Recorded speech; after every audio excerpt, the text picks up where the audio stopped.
Donc aujourd'hui, je vous présente les règles de la méthode sociologique. Et on va suivre à peu près le même chemin que Durkheim, parce que la particularité de cet ouvrage, c'est qu'il est en quelque sorte écrit en pleine conscience. En d'autres termes, pour être moins elliptique, Durkheim se positionne dans le champ social, dans le champ politique, dans le champ scientifique, dans un champ philosophico-moral. Et si vous lisez l'édition qui est par exemple disponible en ligne sur le site de l'Université de Québec à Chicoutimi, celle qui apparaît quand on tape les règles de la méthode sociologique PDF sur Internet, vous verrez les deux préfaces. La préface à la première édition, où il dit attention, je vais peut-être vous déconcerter un petit peu avec ma méthode. Et puis la préface à la seconde édition, où il a subi toutes les remarques qu'on lui a faites suite à la première édition, et il dit bah oui, je sais, ça vous a déconcerté un petit peu, oui aïe aïe. Et en fait, il est vraiment pleinement conscient de ce qu'il est en train de faire, c'est la fondation d'une approche de la sociologie, la fondation d'une science sociologique telle que lui il la voit, et par ailleurs une prise de position dans un champ social et politique, où il dit dans le fond je vous livre un outil, servez-vous-en, même, quand bien même ça vous ferait violence, quand bien même dans un premier temps ça serait désagréable, ça vous sera utile. Voilà, littéralement. C'est quelque chose comme une adresse à la société française qui produit à ce moment-là et qui contient ça. Alors, à un an près, la publication des règles de la méthode sociologique correspond à la création de la CGT. Vous savez ce que c'est la CGT ? Ça va ? Oui. Non. Alors pourquoi c'est intéressant ? Parce que, au-delà d'avoir été compagnons de route, si on veut bien, les socialistes et surtout dans une relation d'échange très amicale avec Jean Jaurès, qui est l'unificateur des socialistes en France, des mouvements socialistes en France,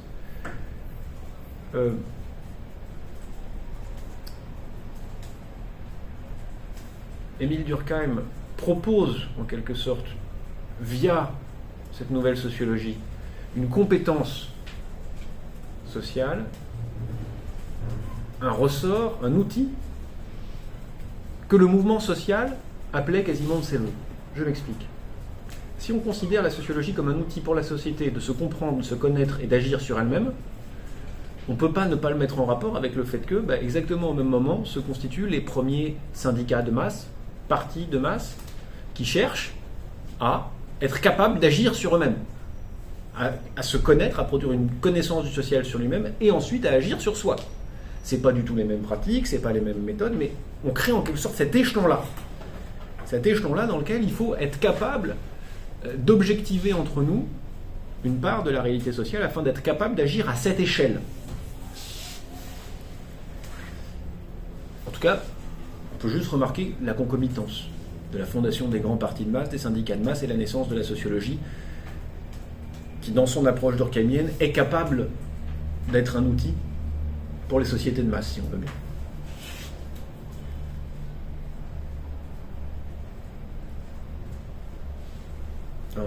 La création de l'internationale, la première internationale, c'est en 1864 à Londres. Vous savez, on est tout près.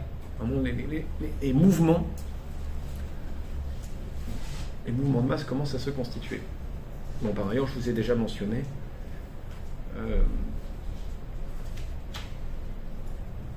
le parallélisme, bien séparé, mais bien un parallélisme qui voit avec l'effort socialiste.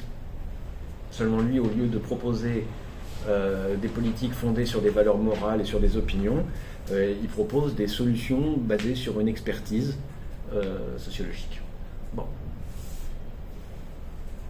Alors, il prend par ailleurs position dans un champ philosophique. Et ses principales références à la fin du XIXe siècle, en tout cas celles qui mobilisent pour prendre position dans ce champ-là,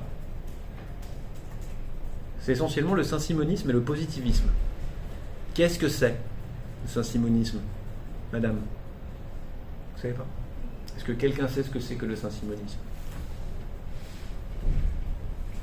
C'est marrant parce que je ne vous en tiens pas du tout rigueur. Si vous ne savez pas les choses, c'est qu'on ne vous les a pas apprises. Mais des fois, je me dis que quand vous regardez le champ politique ou la vie politique française, ça doit vous paraître complètement bordélique et mystérieux. Parce que si on ne vous a pas donné les clés pour les comprendre immédiatement, les trucs doivent paraître bizarres. Oui? Alors, c'est une école de pensée qui est fondée par Saint-Simon. Absolument, bravo. Un intellectuel du XIXe siècle. Et qui... Ouais, c'est bien. Je connais surtout le plan social. Ouais, allez-y, magnifique. Propose des réformes globales de la société. Oui. Et une des propositions, c'est notamment de donner le contrôle de la société aux scientifiques et aux ingénieurs. Oui. Qui seraient chargés de créer un bonheur collectif. Oui, c'est bien, c'est vachement bien, c'est excellent. Mais donnons un peu de profondeur à tout ça. Si vous me permettez de compléter marginalement votre propos, on a donc un philosophe qui est né au milieu du XVIIIe siècle, qui meurt en 1825, qui, à partir de la Révolution française, produit une doctrine politique sur la base de sa philosophie morale, qui consiste effectivement à prôner le fait que le gouvernement des gens soit abandonné au profit d'une bonne gestion, d'une administration des choses. Cette administration des choses étant conduite par, effectivement, des corps professionnels, essentiellement des scientifiques, des industriels et des commerçants, groupes parmi lesquels on identifierait les plus compétents, les plus raisonnables, les plus rationnels, pour se mettre au service du commun et produire un bien commun à travers une administration des choses. En gros, ça consiste à dire la conflictualité en politique, ça ne produit rien de bon. Il faut donner les rênes aux meilleurs et produire le bonheur commun, maximiser le bonheur commun à travers l'exploitation des compétences des meilleurs commerçants, des meilleurs scientifiques et des meilleurs industriels. Le tout s'accompagnant dans une foi dans le progrès technique et scientifique qui culminera dans le positivisme d'Auguste Comte qu'on peut immédiatement affilier au saint-simonisme. C'est une idéologie qui va avoir des petits en France.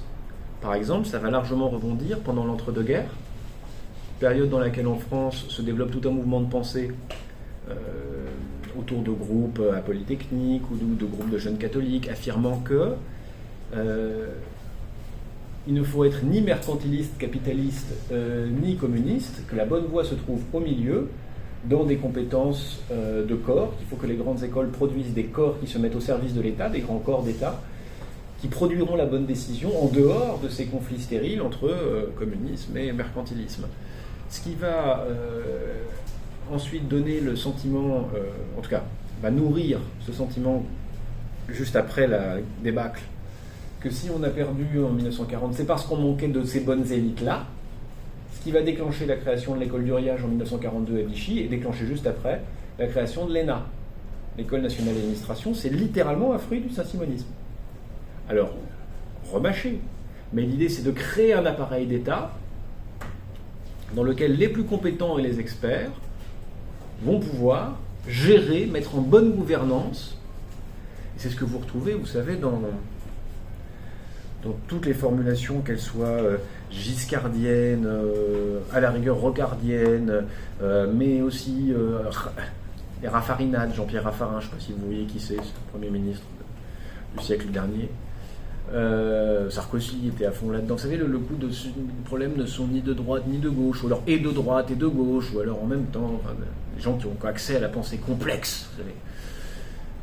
Celle que tu ne comprends pas, la pensée complexe. Et surtout qui interdit la pensée en système, mais on verra ça un autre fois. Donc c'est toute cette tradition de pensée-là qui consiste à dire il existe en fait une compétence exclusive du politique. Et il faut mettre à l'abri l'essentiel du politique, tout ce qui représente le bien commun, en fait, du peuple. De dire en gros de la conflictualité entre des forces qui, quelle que soit la manière dont les organisent, ne produira pas le meilleur qui pourrait être produit par une forme d'administration des choses. Modèle qu'on retrouve par ailleurs, et pas de manière anecdotique, dans le système de domination coloniale. Qu'est-ce que c'est qu'un système d'administration coloniale? C'est un système dans lequel un ensemble d'experts gère une population auquel, en fait, on dénie l'accès à la gestion des grandes questions politiques. Et où on dit toutes les questions qui se posent ne sont pas des questions politiques, ce sont des problèmes techniques de bonne gestion. D'accord? Donc, quand on dit le saint-simonisme, c'est pas une petite chose. C'est vraiment la naissance d'un point de vue qui va progressivement et sous des formes évolutives devenir quasiment un des motifs dominants de l'idéologie dominante, en tout cas en France, et encore aujourd'hui. Vis-à-vis de ça, Durkheim est à la fois dedans et dehors. Il est dedans en ce sens que il propose, grâce à une sociologie qui serait aussi rigoureuse, qui serait quasiment légale d'une science de la nature, une capacité à produire des diagnostics, voire à prescrire des solutions qui relèvent d'une expertise et non pas du jeu politique. Mais simultanément, il refuse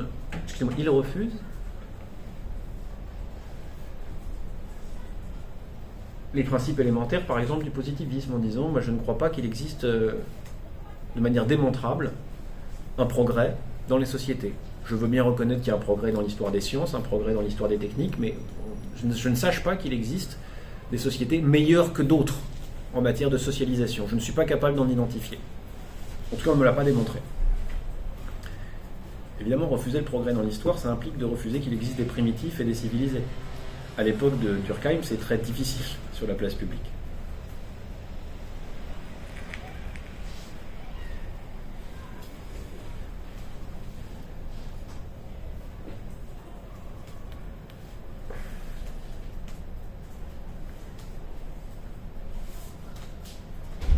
Donc dans le fond, voilà, il essaie de développer une compétence, j'allais dire quasiment médicale, de la société sur elle-même. C'est-à-dire une capacité pour la société à se connaître telle qu'elle soit capable de se soigner lorsqu'elle souffre de tel ou tel mot, ou lorsqu'elle veut atteindre tel ou tel but, se modifier en fonction de ses buts.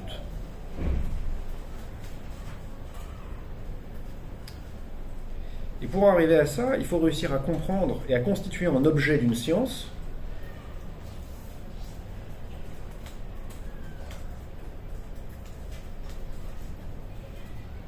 ce qui fait société, ce qui est à proprement parler social, le produit du social. Il faut réussir à faire entrer en science le social comme sujet.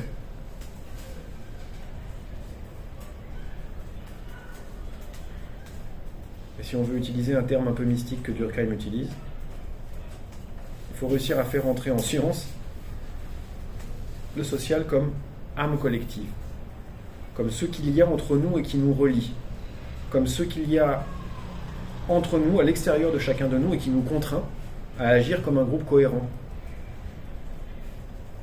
à agir de telle sorte que nous produisions ensemble la société comme ensemble de contraintes.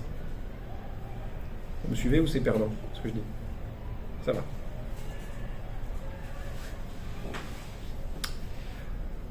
Alors, pour ça, il énonce les règles de la méthode sociologique et c'est elles qu'on va voir les unes après les autres. Boum, tagada, maintenant. La première règle,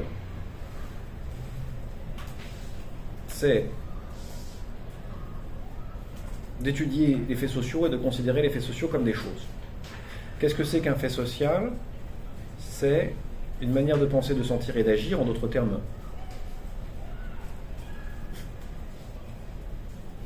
Oui. Étudier les faits sociaux comme des quoi? Choses.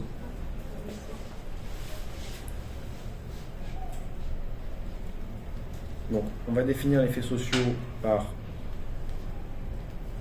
deux traits caractéristiques. Ils sont extérieurs à l'individu et ils s'imposent à lui.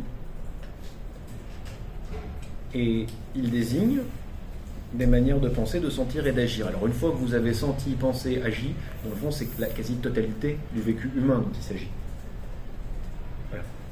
Tout ce qui relève d'un comportement humain, d'une action humaine, d'un ressenti humain peut rentrer dans les faits sociaux. Les manières d'agir, les manières de marcher, de se servir de son corps, les manières de se comporter, de se marier, d'avoir des échanges économiques, tout peut rentrer, tout peut être considéré comme un fait social, dès lors que on l'objective, on le considère comme une chose externe à l'individu et qui s'impose à lui. Voilà. Bien. Alors, Durkheim, pour décrire cet objet-là, nous donne des exemples très simples. La monnaie que j'utilise, la langue dont je me sers, les habits que je choisis, voilà.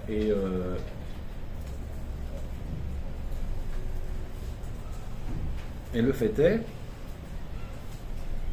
on peut essayer de payer en lef roumaine dans un commerce en lui parlant javanais, le tout avec un slip sur la tête, et il est très probable que ça ne fonctionne pas. Mais même plus simplement, j'allais dire, mettre un col Claudine et une jupe plissée dans une famille punk ou une crête punk dans une famille de Versaillais, d'un côté comme de l'autre, vous sortez du code et vous complexifiez votre vie sociale, vous faites baisser vos chances objectives de réussite dans la vie. Voilà. Dès que vous sortez un peu du code commun, qui a été intégré sans que vous le vouliez, tout simplement, ou des fois de manière un petit peu plus explicite, complexifiez votre fonctionnement social. C'est difficile d'échapper à la règle. C'est aussi simple que ça. C'est difficile d'échapper à la norme. Et la plupart du temps, on n'a pas conscience qu'on est en train d'intégrer une norme.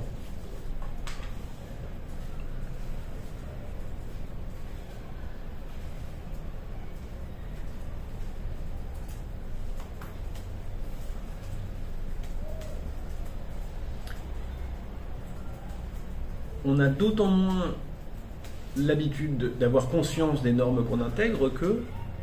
Alors, bon, Durkheim prend les exemples du suicide, mais moi j'en ai un peu assez de parler du suicide, je vais vous parler de natalité. Donc on intègre des normes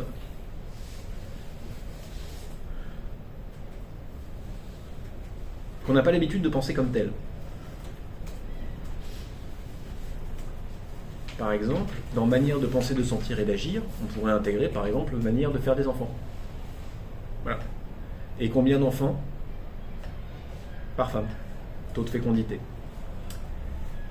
Et là, vous voyez à un moment donné qu'en fait, aussi bien au niveau de l'âge auquel arrive le premier enfant que de nombre d'enfants par femme, on va arriver à quelque chose comme un standard, une pratique normale. À quel moment on intègre cette norme, sachant que chacun a pensé en fonction de ce que j'ai envie d'avoir des enfants ou pas, est-ce que dans ma carrière ça va, est-ce que économiquement ça va, est-ce que j'en ai envie ou pas, enfin voilà, est-ce que mon conjoint ou ma conjointe en a envie, bon voilà, c'est une réflexion comme ça qui a l'air très personnelle et qui pourtant suit des régularités statistiques collectives. Et donc en fait, la même chose considérée collectivement ou individuellement ne recouvre pas du tout la même réalité ni le même vécu. D'accord ? Bien.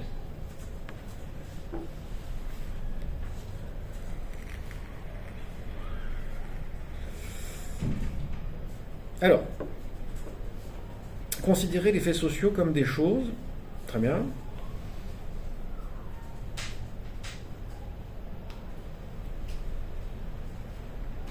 Ça signifie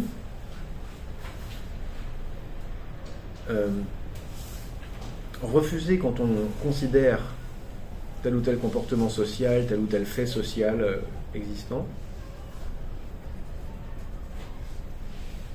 que ce n'est pas la somme des sujets qui produit une action, mais bien une action sociale qui détermine la somme des sujets. On va dans ce sens-là de l'analyse. Une approche dite holistique. H-O-L-I-S-T-I-Q-E. Holistique.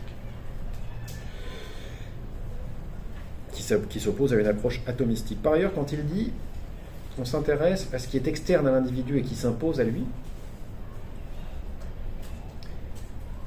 en fait, la formule est imprécise en ce sens qu'elle n'indique pas exactement ce que veut dire Durkheim. Durkheim ne signifie pas que chaque individu est dans un rapport de conflictualité à une contrainte et il perd, alors à la fin c'est imposé à lui. D'accord ? Il dit simplement c'est la somme des comportements dont les individus ne sont pas à l'origine. Et en faisant ça, il s'oppose à une théorie sociologique concurrente à l'époque, celle de Gabriel Tarde, qui dit, dans le fond, le social se répand par imitation. Les gens s'imitent les uns les autres. Bon. Et par contact, par capillarité, les comportements se sont diffusés, transformés par opposition, etc. Il y a toute une théorie qui n'est pas du tout inintéressante, qui n'est pas la nôtre à cet endroit-là, qui n'est pas notre objet aujourd'hui. Donc il nous dit, voilà, tout simplement,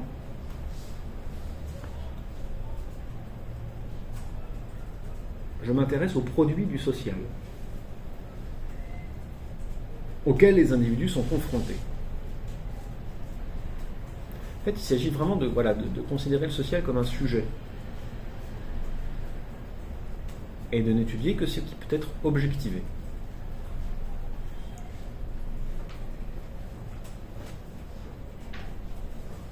Alors, pour être capable d'objectiver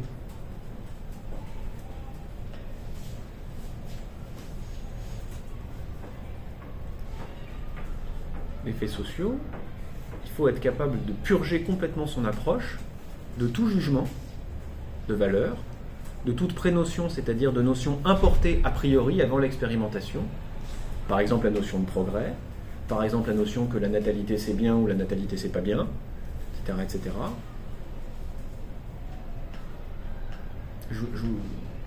J'approfondis cet exemple 2 secondes. À partir de 2010 jusqu'à aujourd'hui, la taux de natalité baisse. Alors, il y a eu une petite accélération due au Covid, mais c'est une régularité en fait. La natalité baisse depuis 2010. Un grand nombre de facteurs peuvent être évoqués pour expliquer cette baisse de la natalité. À part que moi, ça me fait bien rigoler. En 2010, il y a eu exactement comme en 2020 l'annonce de la grippe H1N1 et l'annonce d'une réforme des retraites. Donc, c'est la sécurité. Bon, on ne va pas faire de lien de cause à effet, ça serait aller trop vite. Mais si vous postulez par exemple que c'est parce qu'en réalité l'émancipation des femmes les mène à considérer la possibilité d'avoir des enfants ou non comme 2 possibilités équivalentes moralement, aucun blâme à avoir à pas avoir d'enfants, ben là on se trompe parce que la statistique va vite démontrer qu'en réalité le désir d'enfant et du nombre d'enfants par couple est stable de 2010 à 2020. C'est donc pas une envie d'avoir des enfants qui baisse, c'est la possibilité de passer à l'acte qui baisse. Et donc il faut toujours ôter tout ce qu'on pourrait importer a priori comme ça, comme idée, quand on se confronte au terrain. Je vous donne un exemple vraiment idiot. Il n'est pas idiot du tout, mais pardon, il est immédiat. J'ai été sollicité par des gens il y a quelque temps, et j'y collabore depuis, à monter une consultation nationale. Ça partait d'un élu, un aspirant élu, quelqu'un qui était appelé à participer à une élection. Il voulait comprendre un peu mieux sa population, ce dont elle pouvait avoir besoin, etc. Et il me dit, comment je peux connaître ma population? J'ai fait un questionnaire, ça marche pas bien.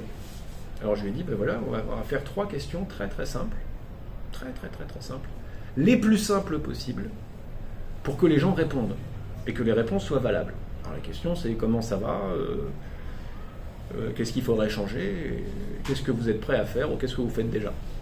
Si à la place de comment ça va, vous mettez est-ce que ça va encore, ou comment vous supportez cette crise, ou alors finalement est-ce que ça va, ou la moindre modification de l'énoncé va avoir un énorme impact sur les résultats collectés.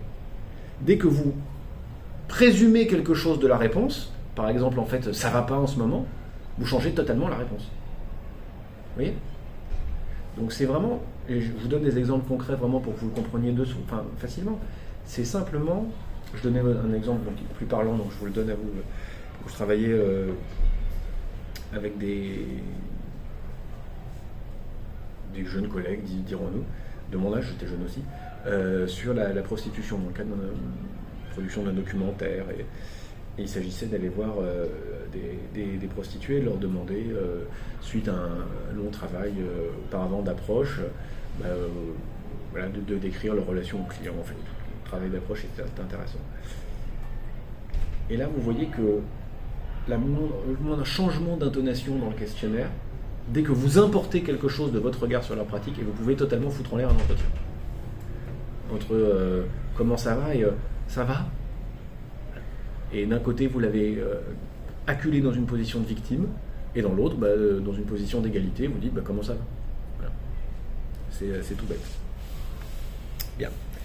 Donc, se débarrasser des prénotions. Par exemple, le suicide c'est bien ou le suicide c'est mal.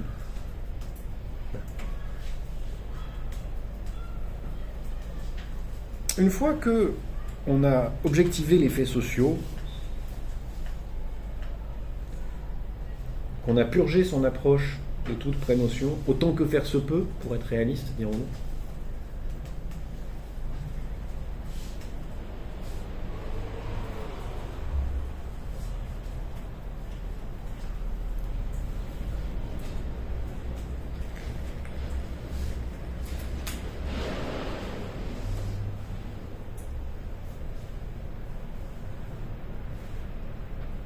On cherche à identifier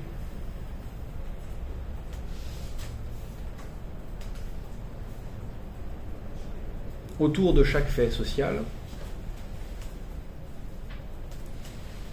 des régularités et des variations concomitantes. On va regarder l'évolution d'un fait social dans le temps, et lorsqu'il y a variation, on va tâcher d'identifier qu'est-ce qui varie en même temps.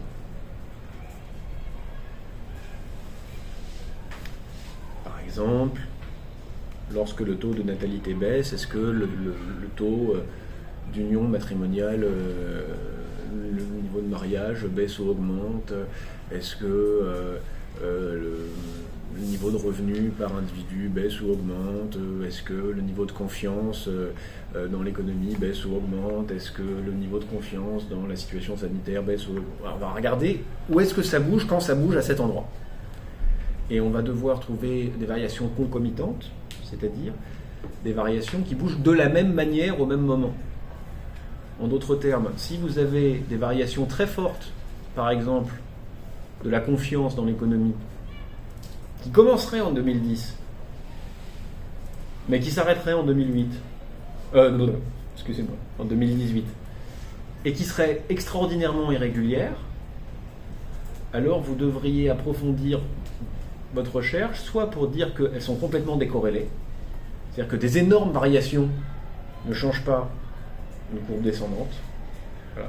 Soit pour dire que lorsqu'il y a grande instabilité de ce côté-là, il y a régularité vers la baisse de ce côté-là.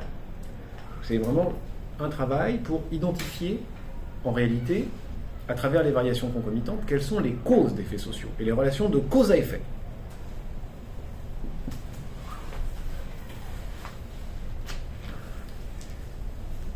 Et à l'intérieur des relations de cause à effet,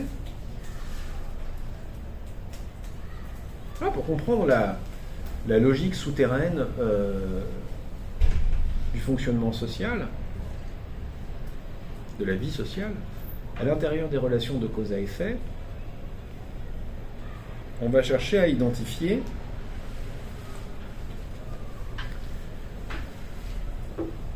des fonctions.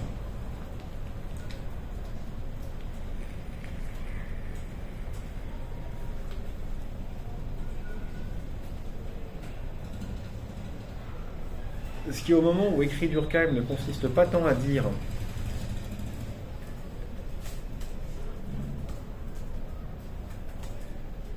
il y a un ensemble de fonctions prédéterminées. Ça interviendra plus tard dans des théories fonctionnalistes qui lui sont postérieures et qui s'inspirent de lui.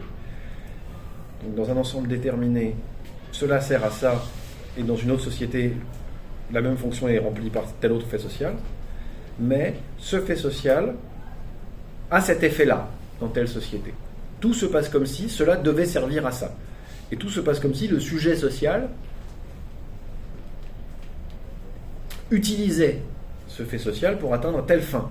Par exemple, s'adapter, par exemple, intégrer, par exemple, réguler, par exemple, voilà, créer un bon équilibre entre régulation et intégration, ce qu'on verra dans un instant. Avant de passer à l'intégration et à la régulation, qui sont en quelque sorte les deux fonctions sociales primordiales, simple parenthèse, Durkheim nous dit de distinguer parmi les faits sociaux ce qu'il appelle les faits sociaux normaux et les faits sociaux pathologiques. Au départ, ça peut paraître un peu mystérieux, puis c'est assez trompeur parce qu'on utilise le mot pathologique. Un fait social pathologique, c'est pas un mauvais fait social. C'est un fait social qui constitue une exception dans l'espace et dans le temps, alors que le fait social normal, c'est un fait social qui indique une norme dans l'espace et dans le temps.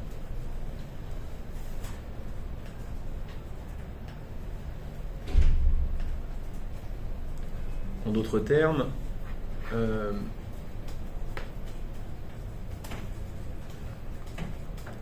lorsque une pratique est minoritaire, caractérise certains groupes est naissante, ou au contraire disparaissante, on parlera de faits sociaux pathologiques. Pourquoi ? Parce que ces faits sociaux indiquent une zone de changement dans la société, qui n'est pas forcément une zone de crise.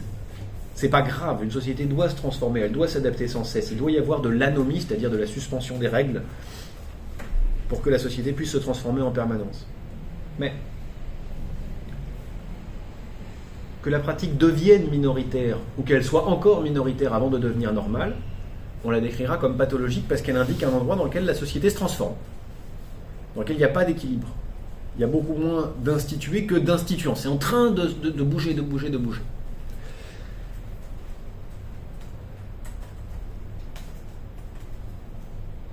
Alors, l'apparition d'un fait social pathologique peut tout à fait n'avoir aucun impact sur le futur, ce fait social pathologique disparaissant progressivement.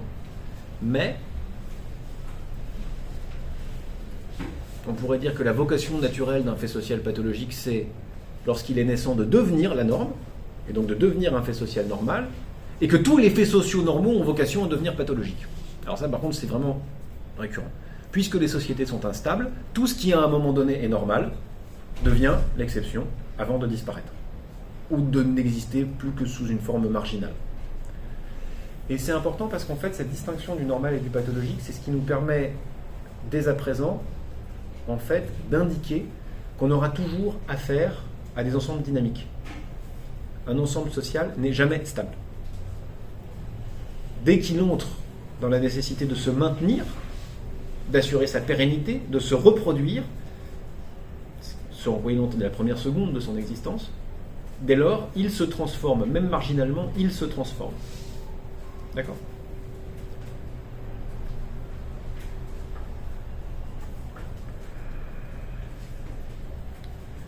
En d'autres termes, ce qu'on va appeler la sociogenèse, c'est-à-dire la création du social, par la vie sociale, est un processus immaîtrisable.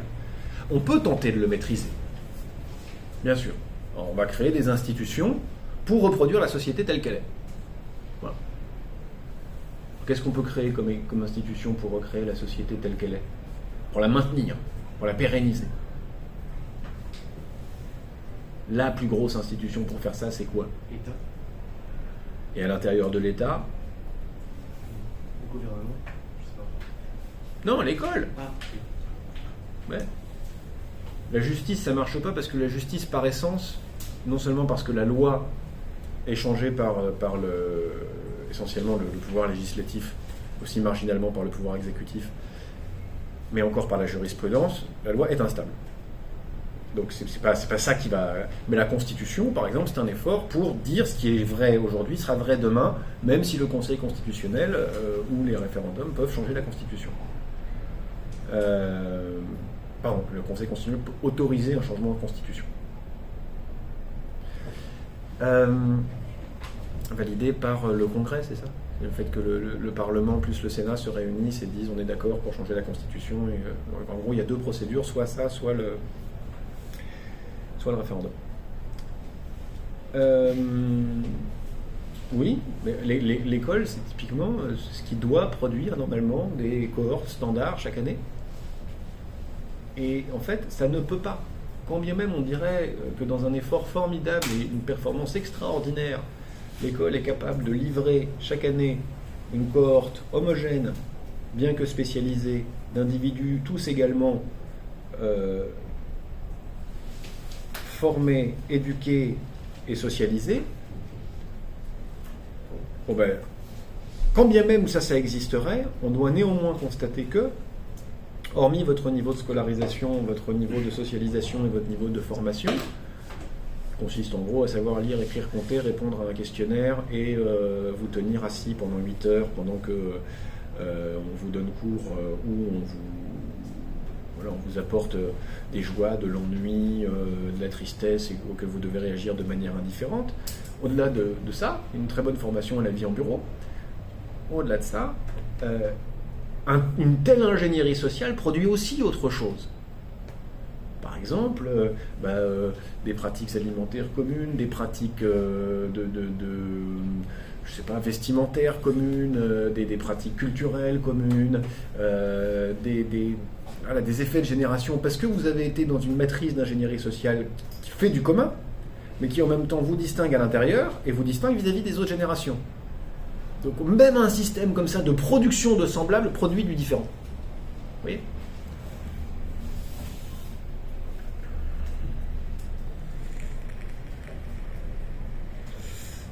Alors, j'en viens à la production de règles et à la production d'identité. L'intégration, la régulation comme les deux fonctions sociales élémentaires. Alors,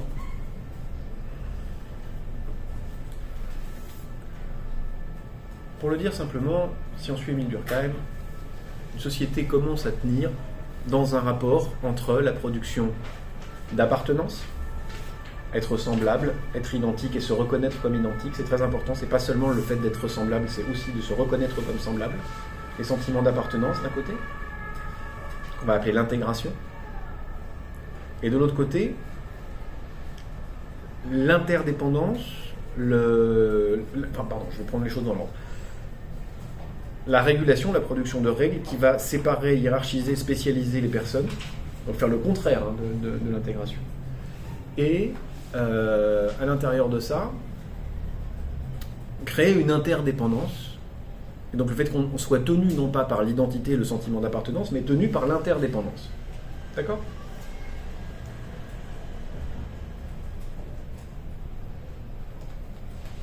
N'oubliez jamais qu'il y a deux mains dans l'intégration.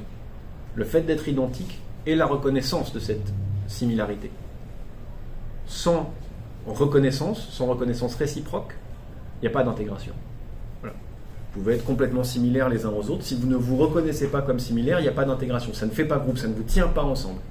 D'accord ?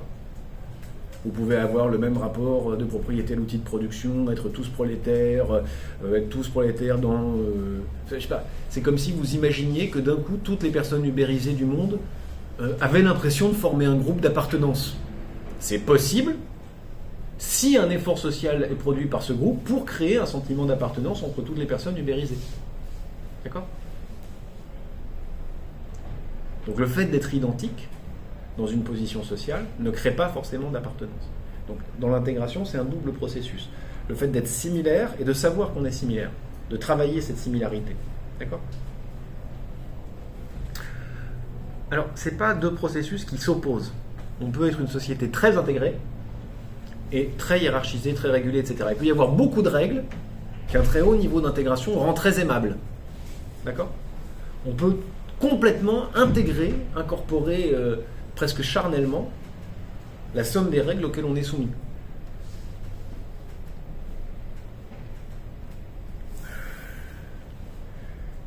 Les sociétés occidentales contemporaines, et notamment la nôtre, correspondent plutôt à une situation légèrement différente dans laquelle il existe un nombre infini de normes et de règles, mais très peu de raisons de les aimer. Elles produisent du fonctionnement, mais pas de l'amour. Et elles ne sont pas soutenues par l'amour. Voilà. Si vous regardez dans un supermarché, sur une bouteille d'eau, même sur la production de bois, de tables, de bâtiments, le nombre de normes qui sont à l'œuvre et de règles qui sont à l'œuvre dans la production du commun, qu'une ne produit le moindrement du monde une forme d'appartenance, un sentiment d'appartenance. C'est des normes techniques pour réguler le fonctionnement du marché. Voilà. Nous, on est une forme bizarre d'équilibre entre régulation et intégration dans lequel on produit très peu d'amour, beaucoup d'identiques, peu de reconnaissance et énormément de règles. C'est une situation que j'appelle une situation de désordre dans laquelle tout fonctionne mais personne ne sait qui il est. Mais ça, c'est une théorie personnelle, c'est pas celle de Durkheim du tout. Donc voilà, on a un équilibre entre une dynamique de production d'intégration et une dynamique de production de fonctionnement, si vous voulez bien. Comment on fusionne, comment on fonctionne, pour faire des rimes.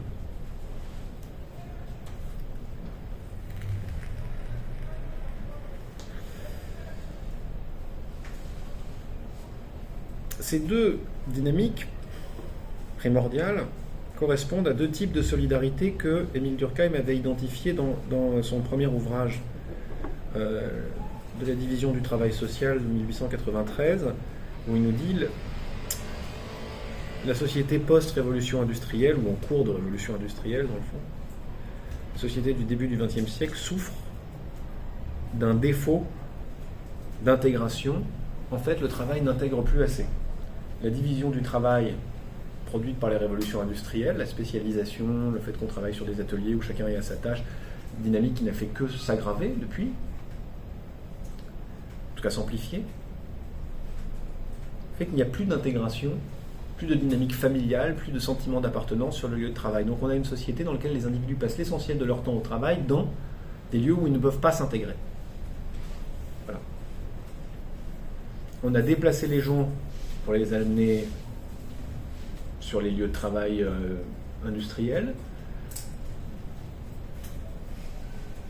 On les a placés en situation de ne pas pouvoir faire lieu, faire culture en se fréquentant, puisque toute la journée en fait ils sont au travail, dans des lieux dans lesquels il n'y a pas de commun identitaire. On n'est pas dans une corporation dans laquelle on fait la fête ensemble, on mange ensemble, on danse ensemble, on s'enterre les uns et les autres dans le même cimetière, on a un culte commun, etc. Non. Chacun est dans l'efficacité à son poste. Et c'est tout. Donc c'est en quelque sorte, le lieu de travail est devenu un lieu de pure régulation. C'est d'après lui le déséquilibre qu'il faut rééquilibrer. En quelque sorte le premier diagnostic de la sociologie méthode durkheimienne.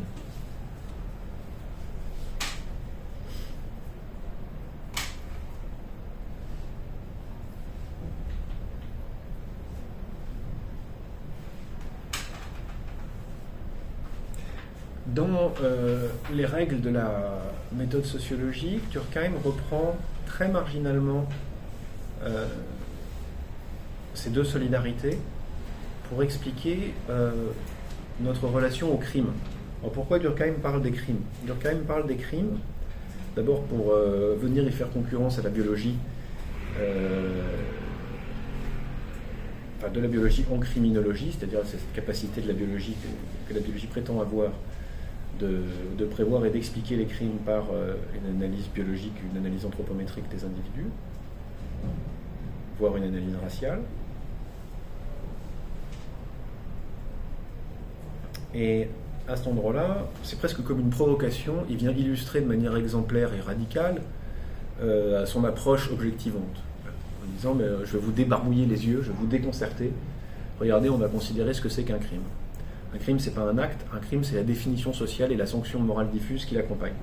Et à cet endroit-là, selon qu'on ait affaire à un crime ou à un délit, eh ben c'est l'une ou l'autre solidarité qui va s'exprimer. Et en ce sens, c'est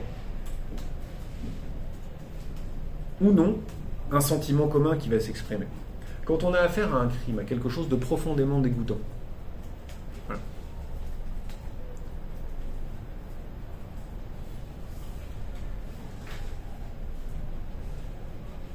Le meurtre ou le viol d'enfants, par exemple. Un truc qui va soulever les moi communs. En tout cas, depuis un certain nombre d'années. Depuis le milieu des années 90. Une espèce de haut-le-cœur, comme ça, quand les enfants sont en cause. Là, clairement, nous dit Durkheim, c'est clairement la solidarité mécanique qui agit. Alors, c'est ce qui fait appel à nous en tant qu'ensemble de semblables, solidaires en cela. Tandis que, quand on est face à un... Donc là, c'est un crime. Quand on a affaire à un délit, c'est une erreur dans le fonctionnement ou un défaut dans le fonctionnement. Donc, vous avez mal rempli un papier administratif, vous avez mal respecté une norme administrative, etc. Donc, à cet endroit-là, ça ne soulève aucunement le sentiment commun, parce que ça n'est qu'une entorse à la solidarité organique. D'accord ?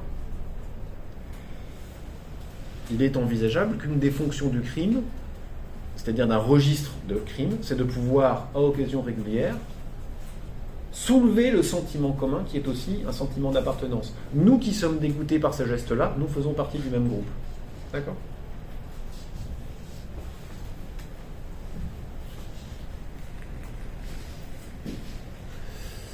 Alors il faut faire attention, là encore, on a affaire à des processus dynamiques. Je veux dire par là que ce qui ne soulevait pas le sentiment collectif, les moi collectifs, peut d'un seul coup le soulever. Prenez le coup de l'alcool au volant, c'est peut-être l'exemple le plus simple et le moins grave à se mettre en tête. Vous savez que dans la seconde partie du XXe siècle, l'alcool au volant est une circonstance atténuante dans la responsabilité d'un accident. Aujourd'hui, c'est une circonstance aggravante. Donc dans un cas, on est quasiment dans une logique de délit. Voilà,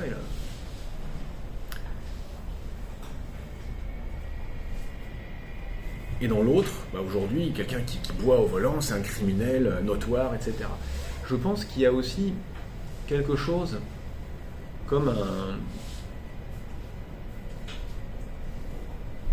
une concurrence entre solidarité organique et mécanique dans le rapport qu'on a aujourd'hui dans les débats autour du pass sanitaire et du vaccin. Vous voyez ? Quelque chose comme une tension entre une dynamique sociale qui veut qu'on soit les plus efficaces et les plus performants possibles, par exemple économiquement, et que pour ce faire, il faut assurer la mobilité de l'agent économique et technique tout azimut. Donc pour ça, il faut qu'il y ait un pass sanitaire efficace, c'est-à-dire que la maladie ne se transforme pas en frein aux échanges économiques.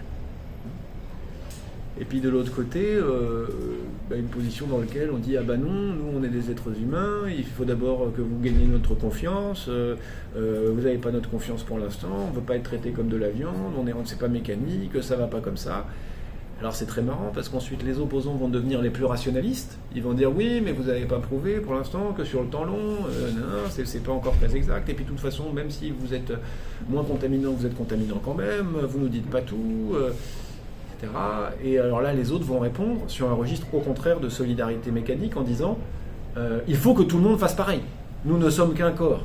Et ça va être notoirement une manière d'argumenter de ceux qui n'étaient pas très convaincus mais qui se sont laissés faire et qui à ce moment-là disent c'est une question de responsabilité citoyenne, il faut que tout le monde fasse comme ça. Vous voyez ?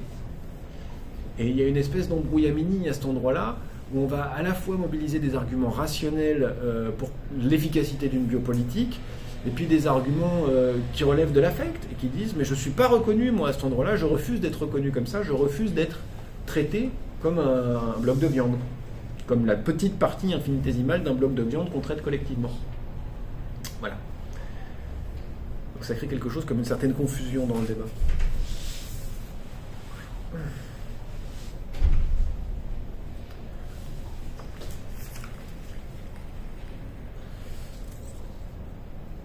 Alors, est-ce que, pour l'instant, tout ce qu'on a dit est clair, assuré, va bien ? Est-ce que vous avez des questions sur Durkheim ? Et sinon, on va passer petit passage sur la transmission. Tout va bien ? Oui ? Il faut parler plus fort. Vous n'avez pas très bien compris solidarité organique et mécanique ? Ok. Alors, on part de plus loin.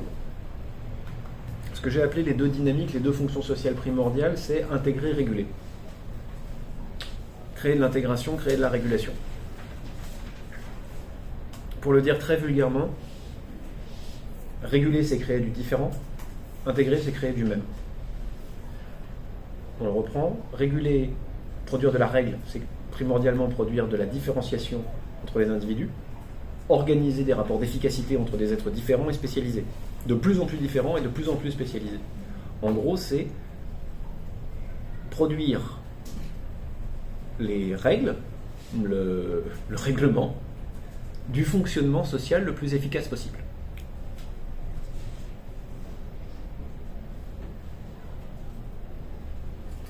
Efficace en fonction, on pourrait dire, de la rationalité propre du groupe social. Vous pouvez par exemple avoir des procédures extrêmement complexes de prise de la décision politique, très très chronophages, très lentes. Je ne sais pas si vous prenez par exemple le système politique des Iroquois ou des Hurons avant l'arrivée des Européens, et qui est documenté par chance.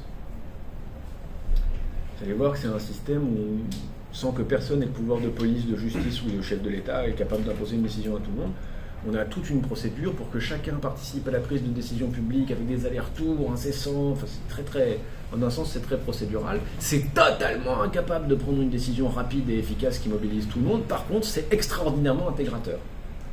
Donc si le but vraiment affiché, c'est que l'ensemble fonctionne bien et que tout en étant très intégré, chacun soit très libre, alors là, c'est méga performant. Voilà. Ça produit énormément d'intégration, un coût social très faible, avec pas de police, pas d'institution de justice, et voilà. C'est un système qui marche prodigieusement bien pour intégrer, prodigieusement mal pour mener une guerre efficace contre un ennemi déterminé. Voilà. L'intégration, c'est ce qui va... c'est tout ce qui, à l'intérieur de la vie sociale, va mener à faire du même, de la reconnaissance réciproque. Le fait que nous nous reconnaissons comme des semblables, et qu'en tant que semblables, engagés dans cette reconnaissance réciproque de la similarité, nous ayons le sentiment de nous appartenir, et en ce sens de nous aimer un peu. Nous sommes ceux qui nous appartenons, en ce sens que nous sommes semblables et que nous travaillons à cette similarité. Que nous pouvons fusionner dans cet être supérieur à la somme des individus, qu'est le groupe que nous formons d'êtres semblables. Voilà. Là où on peut parler de dynamique, c'est que dans le fond, on pourrait dire à quoi tient un groupe ? Au fait qu'il soit capable d'être un, et non pas diffus dans tel autre, et sa capacité à atteindre des buts, à être efficace. Par exemple, nourrir les uns et les autres, fournir de la mobilité sociale aux uns et aux autres, défendre un territoire, demeurer dans le temps, s'adapter aux changements extérieurs, enfin voilà. Donc on a à la fois besoin d'être un ensemble fonctionnel et à la fois besoin d'être un ensemble. Voilà, c'est les deux choses. On peut produire de l'un sans l'autre et de l'autre sans l'un. On peut produire un système où tout fonctionne et personne ne sait qui il est. C'est difficile à faire tenir, il faut probablement un certain niveau de répression pour motiver chacun à faire quelque chose sans sentiment d'appartenance, mais ça fonctionne. On peut utiliser l'argent, par exemple. Inversement, on peut intégrer totalement un groupe sans hiérarchie et sans produire aucune forme d'efficacité.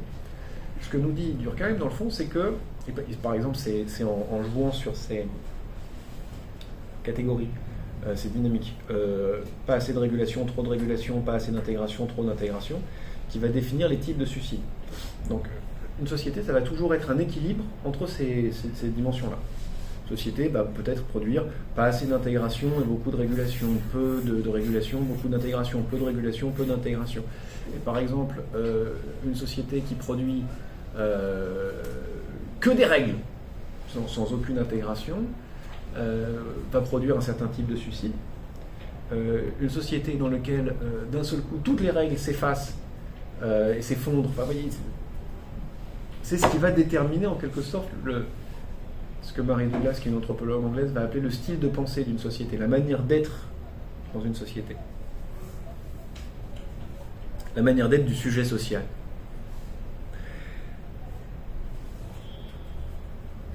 Pour le reste, ça va ? Bon.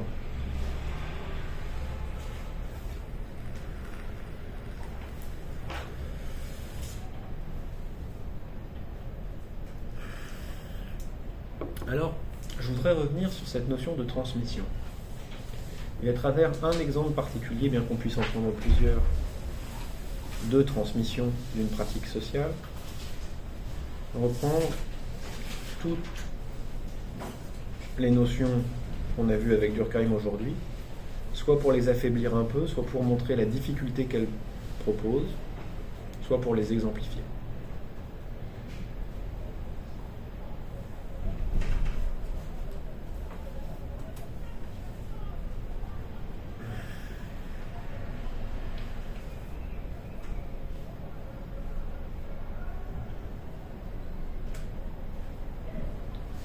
Parmi le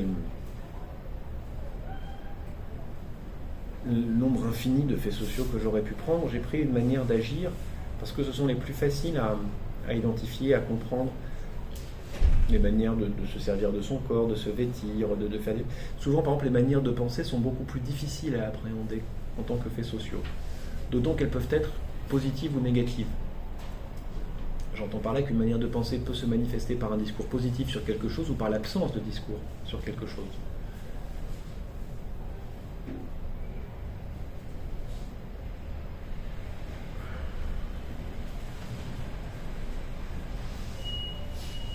Je regardais, je sais plus où, probablement à l'occasion des primaires écolos, un discours sur le pétrole, les guerres du pétrole, c'est très mal les guerres du pétrole, le terrorisme a relation avec le pétrole,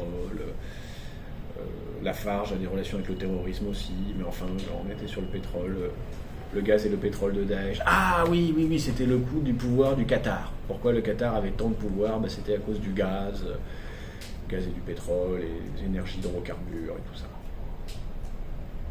Et je ne sais plus avec qui j'en débattais, probablement avec mon épouse, et je lui disais, mais en fait c'est un débat qu'on ne peut pas avoir en France parce que nous partageons très très très bien un impensé. Vous voyez, une espèce de mammouth au milieu du couloir, et ce mammouth, c'est l'absence de pensée de quelque chose. C'est le fait qu'on s'abstient de penser un truc. Alors on est tout à fait capable de penser, c'est complètement dans le débat public, par exemple, qu'une guerre dans des pays pétroliers, ça pourrait faire monter le prix du pétrole, et que le fait que l'essence monte à la pompe, alors ça fait chier. On n'est pas d'accord. On est prêt à se mobiliser pour que l'essence ne monte pas à la pompe. D'accord. Ça oui. Les transporteurs routiers pourront se mobiliser, les bonnets rouges pourront se mobiliser, même une partie des gilets jaunes s'était au départ mobilisée sur cette question-là, l'augmentation du prix, parce que ça impacte directement la possibilité d'aller bosser ou du fait que aller au travail reste rentable. Voilà. Parce que... et c'est le parce que qui n'est pas pensé. Qu'est-ce qui n'est pas pensé? C'est relativement simple. Et c'est marrant parce que c'est pensé juste à côté.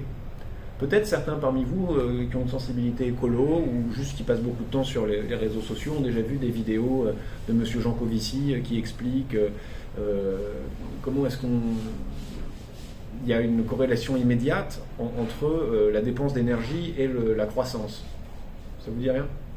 Ouais, bon, ben, en gros, dans le champ écolo, il y a des choses qui sont connues de ce côté-là, et qui consistent à dire une chose très simple, c'est qu'en fait, tout notre mode de vie,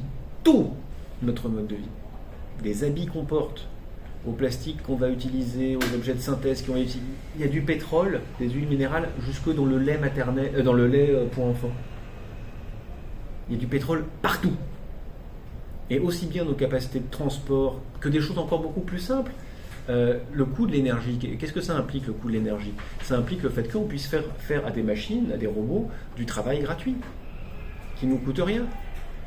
L'énorme dépense énergétique nous permet aussi de faire des produits très longs que nous n'avons plus à fabriquer ici, et donc une répartition du travail à l'échelle mondiale qui est différente.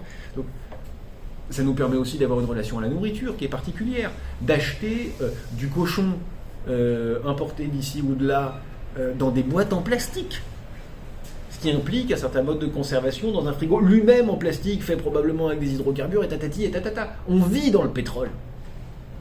Et donc, mettre en cause notre lien avec le pétrole, c'est totalement, radicalement, absolument changer tout notre mode de vie.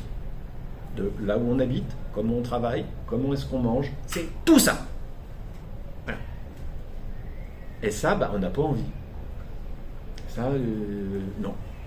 C'est trop incertain, c'est trop loin, ça demande trop de culpabilité, on n'a pas envie. Alors là, je dis beaucoup trop simplement. La seule chose que je pourrais dire en toute rigueur, c'est ça, ça ne se fait pas. On ne pense pas ça comme ça. Voilà. Collectivement, on ne le fait pas. C'est marrant? Non, très pas. Moi, je trouve ça très marrant. Ah.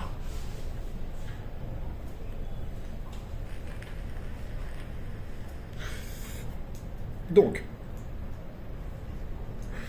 l'exemple que je vous propose, c'est un petit fait tout simple. On imagine une grand-mère et sa petite-fille qui échangent des lettres. C'est tout. C'est le fait. Point de départ. La grand-mère, la petite-fille s'écrivent des lettres.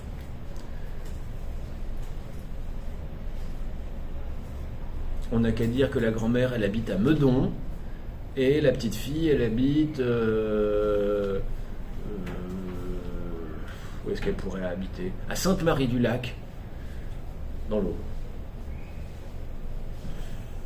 Et puis elles s'écrivent des lettres. Alors comment ça commence une affaire pareille? Forcément, à un moment donné, c'est la grand-mère qui a commencé. Parce que la petite fille, elle n'a pas appris à écrire des lettres toute seule, donc la grand-mère, elle lui a envoyé des petites cartes postales, ou des petits mots avec ses cadeaux, et puis la petite fille, elle a répondu, d'abord c'est sa maman qui a écrit, et puis elle a posé sa main pour faire une trace d'encre, et puis progressivement, elle a acquis la technique pour écrire des lettres, et progressivement, une relation épistolaire s'est créée entre ces deux personnes. Et une compétence, une pratique sociale s'est transmise de la grand-mère à la petite fille. En tout cas, c'est l'hypothèse que je vous propose dans cet exemple. Ça pourrait être entre la grand-mère et la fille, peu importe. Parmi vous, qui écrit des lettres? Et qui écrit des lettres régulièrement? Et qui écrit des lettres à sa famille? Voilà. Donc on a une personne et demie, d'après ce que j'ai compris. Vous aussi? Les grands-parents, des fois. Voilà, les grands-parents, des fois. Donc là, vous voyez le cas typique d'un fait social pathologique.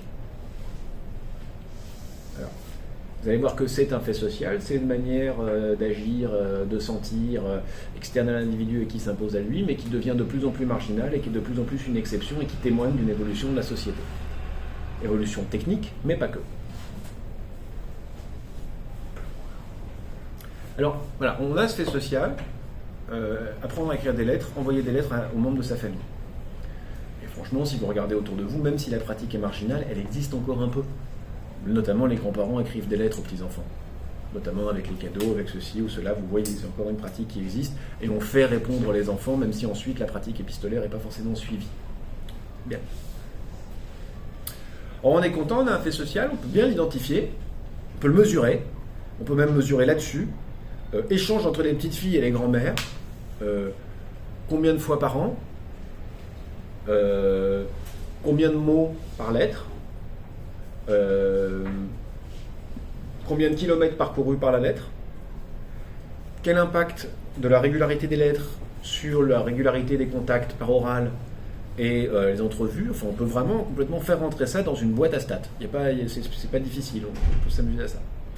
Ensuite, on peut regarder d'autres statistiques, d'autres variations concomitantes. Par exemple, le groupe des personnes qui ont des échanges épistolaires versus le groupe des personnes qui n'en ont pas. Dans ces groupes-là, combien de maladies d'Alzheimer chez les personnes âgées?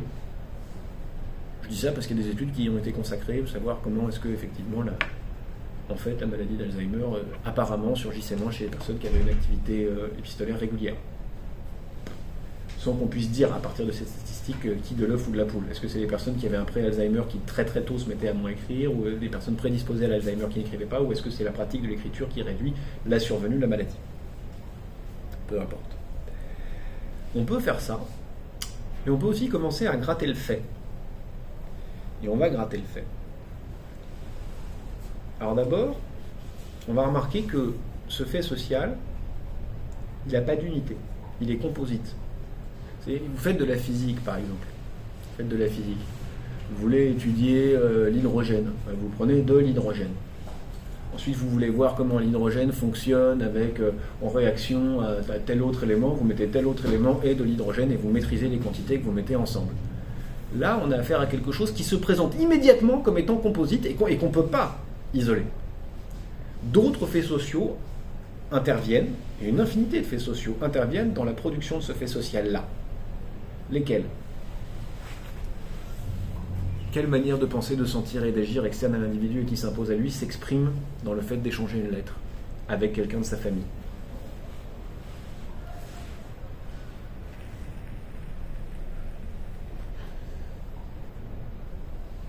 Voyons, c'est facile.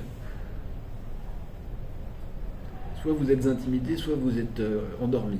J'espère que vous êtes intimidé. Mais c'est tout simple. C'est enfantin.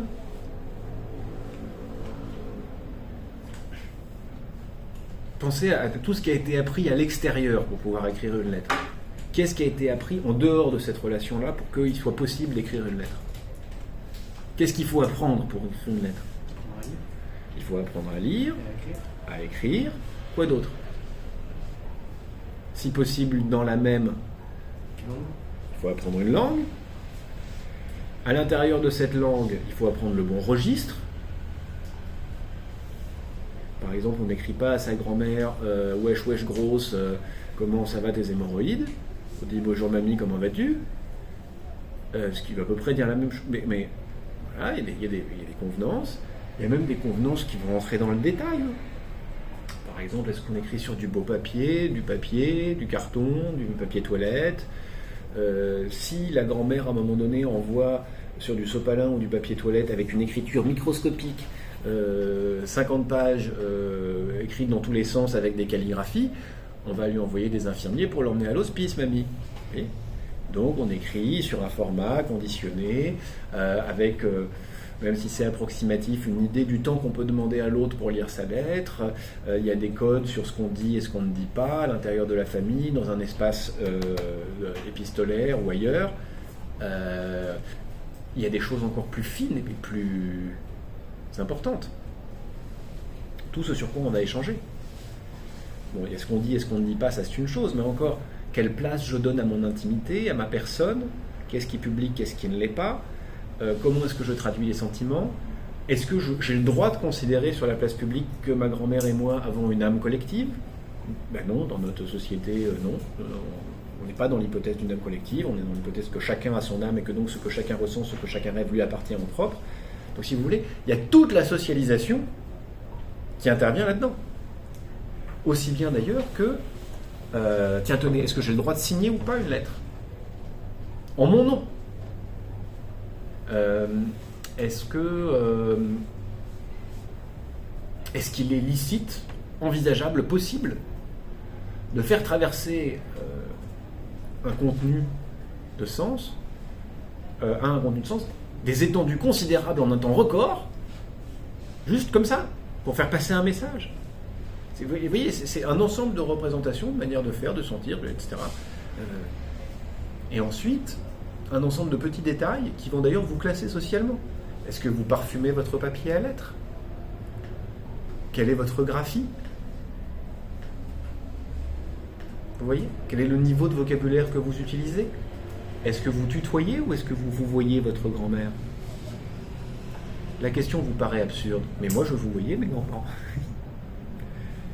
Enfin, ceux d'une branche, qui se vous voyaient entre eux aussi. Et contrairement à ce que vous pourriez penser, c'était pas les plus bourgeois. Donc, tout ça pour vous dire que la production de ce fait social tout simple est un énorme composite. Voilà. Donc pour commencer, pardonnez-moi, on a affaire à des composites. Deuxièmement, cette pratique-là, revenons à une position dans laquelle on la considère comme une unité simple et objectivable, cette pratique-là, en fait, n'est pas la même pour l'une et pour l'autre. Quand bien même ce serait la même, elle passerait le même temps par semaine à écrire les mêmes choses d'un même registre. Pour l'une, c'est une pratique héritée, pour l'une, c'est une pratique acquise. Ou développée personnellement. Pour la grand-mère, c'est quelque chose qu'elle a développé ou acquis, pour l'autre, c'est quelque chose qu'elle a hérité de sa grand-mère. Mais même, quand bien même elles l'auraient toutes les deux hérité de leur grand-mère, imaginons cette improbabilité-là. Pour l'une, elle avait hérité d'un fait social normal, l'autre hérite d'un fait social pathologique. L'une héritait de quelque chose qui la rendait normale, l'autre hérite de quelque chose qui la rend exceptionnelle. Exceptionnel, ça ne veut pas dire génial, hein, dans cette partie-là de la sociologie. C'est simplement que... et d'ailleurs, vous êtes plus nombreux que dans le... Non, c'est à peu près pareil. Vous êtes une infime minorité. Ouais, c'est tout. Les gens qui écrivaient de temps en temps, en passant par ce modèle-là.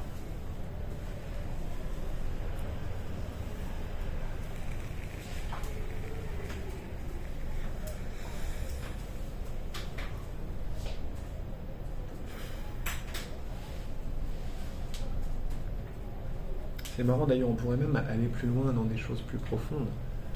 Dans le fond, dans cette pratique-là, se transmet aussi une certaine esthétique et valeur morale liée aux soins et à la gratuité. Pas aux soins qu'on a vis-à-vis de l'autre, mais aux soins vis-à-vis de ce qu'on fait.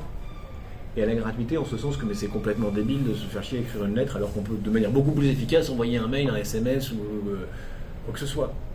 C'est prendre un temps comme pour la beauté du geste.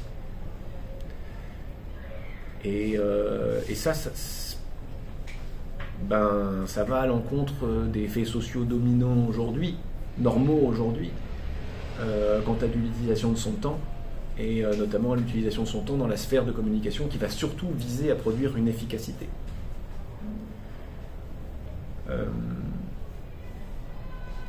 Tiens, tenez, parmi les prénotions indéracinables ou très difficilement déracinables qu'on va avoir aujourd'hui dans la société française, il y a l'idée selon laquelle, par exemple, l'efficacité d'un système politique consiste à être capable de produire le changement pour s'adapter au changement extérieur. Si je me fais bien comprendre. Par exemple, ça va mener Arnaud Montebourg à imaginer que une constituante doit être faite par les parlementaires pour être capable de répondre aux défis de la démondialisation. Ça fait un résumé rapide. Là où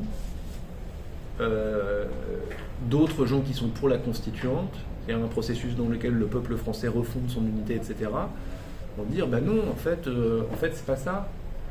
En fait, se réunir en constituante, c'est d'abord se réunir, et la principale efficacité d'un processus pareil, c'est pas de produire de la décision, c'est qu'on se rassemble et qu'on perde le plus de temps possible à réhabiliter notre parole politique et à réhabiliter chacun. Vous voyez ?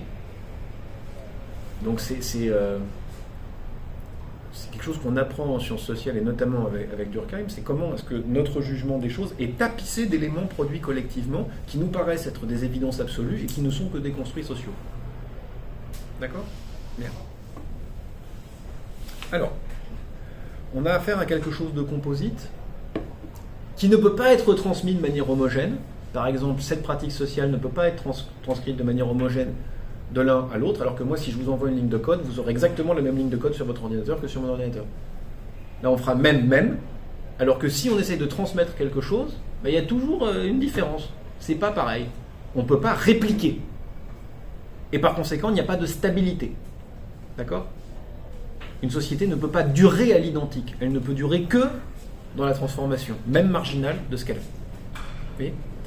Et c'est ce qui rend aussi tout processus d'ordonnancement du social toujours imparfait.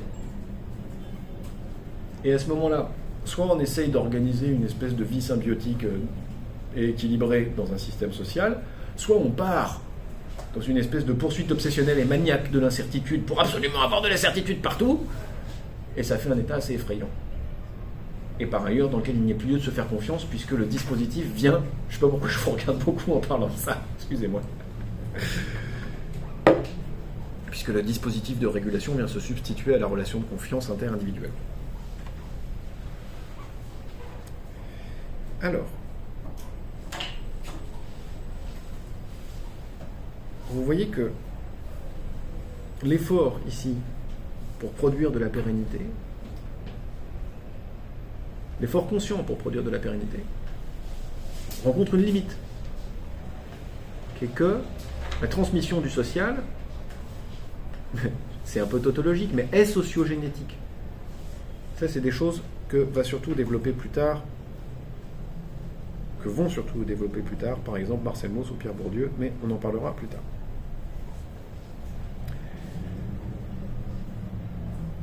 En d'autres termes,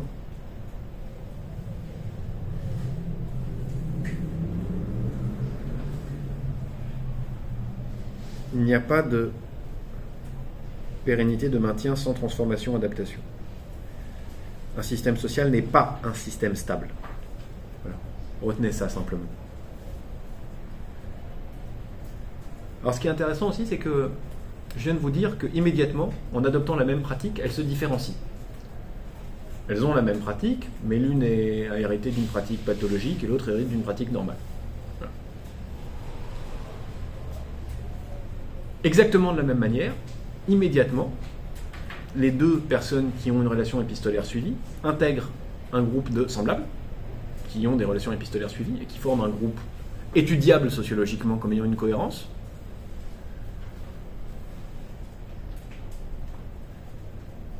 À l'intérieur de ça, on regardera comment les différences de milieu, d'origine, de genre, mais peu importe, on a une unité, et simultanément, elle se distingue de l'ensemble du groupe, dont elle se différencie par cette pratique, qui intègre, comme on l'a vu, un grand nombre de choses. Le dernier point, je dirais, pour le coup je le partage avec vous dans les 6 dernières minutes du cours, donc je vais simplement me promener dans cette idée-là. Le dernier point qui est un peu troublant quand on entre en sociologie et qu'on commence à réfléchir aux fonctions sociales de telle ou telle institution, de tel ou tel fait social, de telle ou telle pratique sociale. En gros, à quoi ça sert et à qui ça sert. Le dernier truc qui est un peu troublant, c'est que n'ayant pas accès au sujet social, au grand Manitou social, à l'âme du collectif, n'ayant pas accès, ne pouvant pas l'interroger, on a souvent l'impression que les pratiques sociales peuvent être aussi bien intégratrices et désintégratrices, fastes et néfastes.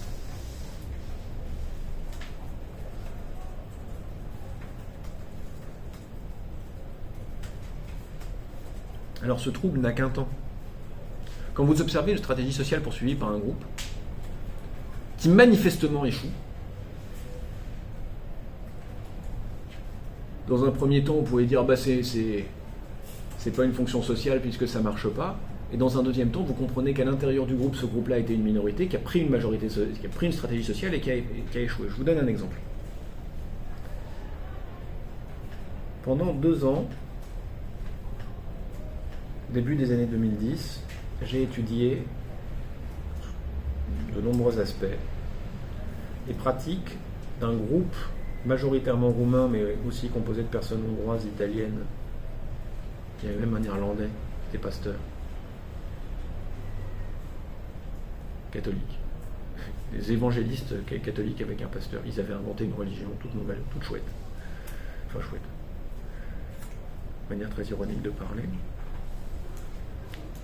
Accueillis dans un univers quasi carcéral, mais pas vraiment. En tout cas, un lieu de mitigation des libertés, puisqu'ils n'avaient le droit de sortir que de 8h à 8h, et encore avec un encadrement très fort qui leur interdisait de travailler hors certaines conditions. Dans un centre d'accueil d'urgence Rome, co-organisé et financé par la mairie de Montreuil et par la préfecture de police de Seine-Saint-Denis. Parmi toutes les observations que j'ai pu faire, relatives au jeu avec les identités, les niveaux d'identité, avec les pratiques religieuses, avec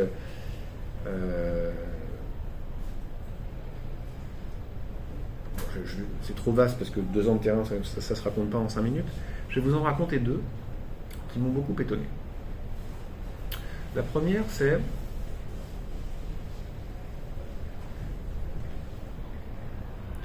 une pratique vestimentaire et une pratique d'accessorisation, si on veut bien, qu'on pourrait appeler une forme de conformisme,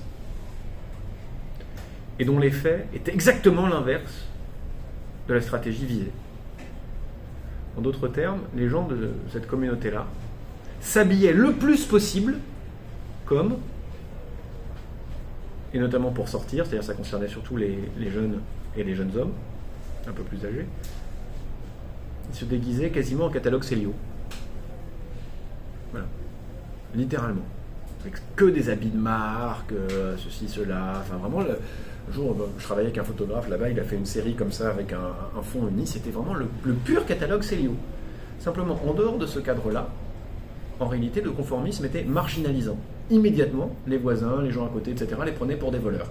Puisque ce sont des pauvres, ils ne peuvent pas avoir les attributs du centre. S'ils ont une Mercedes qui en fait leur sert de compte en banque, c'est donc qu'ils l'ont volé. Ceci, etc., etc., etc. Et donc immédiatement, alors qu'en fait des petits propriétaires terriens roumains, il y avait des tas de choses pour expliquer ce comportement-là, la volonté d'intégration produisait exactement de l'exclusion, immédiatement. Vous voyez ? Un effort particulier pour être particulièrement normal, pour être particulièrement plus proche du centre de la société, boum, les rejeter à l'extérieur.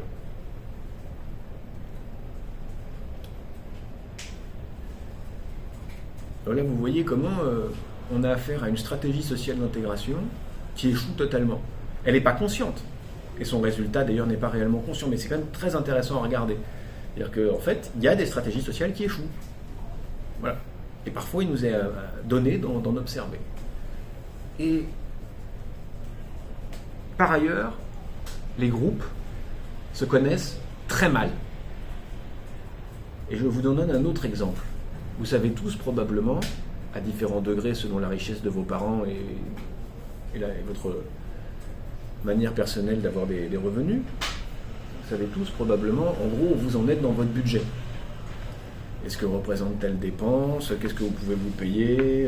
Qui autour de vous a plus ou moins d'argent, ce qui vous permet plus ou moins de faire telle ou telle invitation en étant plus ou moins gênant? Enfin, c'est quelque chose dont vous devez avoir l'impression d'avoir conscience. En gros, on se dit que plus on est pauvre, plus on en a conscience. Vous serez d'accord avec ça. En tout cas, c'est les a priori que j'avais au fond de mon crâne quand j'ai commencé ce bout de terrain. Mais je m'étonnais d'un truc après être allé chez eux en Roumanie dans les maisons qu'ils continuaient de posséder. Je m'étonnais d'un truc qui était que le fait d'être venu en France galérer pendant quasiment une décennie à l'époque où je fais le terrain ne pouvait pas ne pas les avoir appauvris, puisque là-bas ils avaient les outils de production, en l'occurrence des petits terrains agricoles, non exploités. Et donc me monte à la tête la question bête qui était de dire, en passant de caravane en caravane, j'avais dû boire 60 cafés ce jour-là, au fait, comment vous justifiez économiquement votre immigration? Pourquoi vous venez en fait? Et bon, je la posais pas comme ça, je disais, pourquoi vous venez là? Qu'est-ce qui vous motive à venir ici? Et économiquement, comment ça se passe? Voilà. Et en fait, caravane en caravane, tout le monde s'est aperçu de l'énormité du capital qu'ils avaient perdu. Ils avaient perdu beaucoup d'argent, ils ont commencé à faire des calculs comme ça avec une espèce de... C'était pas un bon moment à passer, à vrai dire, c'était un moment assez brutal. Combien ils avaient perdu en argent, et puis aussi que les enfants, contrairement à leurs grands-parents, ils étaient plus diplômés, ils n'avaient plus accès à des postes, ils n'avaient plus accès à aucune dignité, le réseau social s'était effondré, enfin, ils se sont rendus compte, un peu subitement, de l'énormité de l'appauvrissement qu'avait représenté pour eux l'immigration. Et ça, dans un endroit pareil, il faut bien voir comment vous allez plutôt avoir affaire à des stratégies défensives qui relèvent plutôt de la psychologie que de la sociologie, mais enfin, à des stratégies défensives pour ne pas voir le fait massif. Et donc, vous avez affaire, quand vous avez affaire à du social, à des ensembles qui ont cette énorme capacité à ne pas se connaître. Voilà. Donc, en fait, on n'identifie pas que des fonctions sociales, il y a aussi des choses, des fois, qui avaient un but et qui échouent, qui ont eu un autre effet que l'effet visé, et par ailleurs, vous avez affaire à des groupes qui n'ont pas une bonne connaissance d'eux-mêmes. Oui. Je voulais demander après, si les groupes se connaissent très mal, ou vouliez dire les groupes se connaissent très mal eux-mêmes. Oui. D'accord. Voilà.